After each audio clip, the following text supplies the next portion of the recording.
நமது ஒப்பற்ற தலைவர் மாண்புமிகு தமிழக முதல்வர் தளபதி மு.க. ஸ்டாலின் அவர்களுடைய பிறந்தநாள் பொதுக்கூட்டம் கூட்டத்திற்கு நமது ஒன்றிய கழகத்தினுடைய செயலாளர் அண்ணன் கூர் அம்பிகாபதி அவர்களே, வரவேற்புரை ஆற்றி அமர்ந்திருக்கின்ற மாப்பிள்ளை துரை பூபதி அவர்களே, முன்னிலை பொறுப்பை வகிக்கின்ற ஒன்றிய கழகத்தினுடைய துணை செயலாளர் தம்பி சங்கர் அவர்களே, தம்பி விஜயன் அவர்களே, பிரியா ராஜன் அவர்களே, மாவட்ட பிரதிநிதிகள் அண்ணன் செல்வகுமார் அவர்களே, ஜெயக்குமார் அவர்களே, ஒன்றிய பொருளாளர் நண்பர் ஃபருலுதீன் அவர்களே, ஒன்றியத்தினுடைய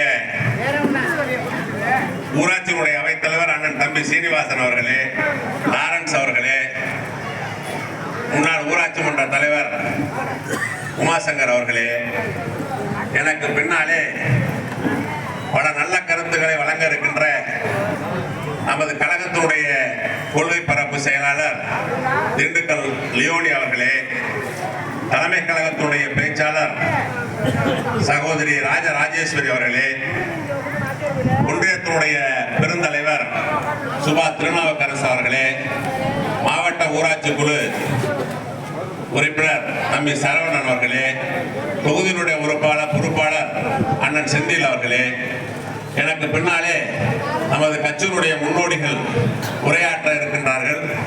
எல்லோருக்கும் என் வணக்கத்தையும், திரளாக கூடியிருக்கின்ற சகோதர சகோதரிகளுக்கு எனது வணக்கத்தையும் தெரிவித்துக் கொண்டு, நமது மாண்புமிகு தளபதி மு.க. ஸ்டாலின் அவர்களுடைய பிறந்த நாள் என்று எப்போதுமே ஆளுங்கட்சியாக இருக்கின்ற நாம் கழகத்தினுடைய சாதனைகளை சொல்லி பொதுமக்களிடத்தில் சிறப்புரையாற்றுவோம்.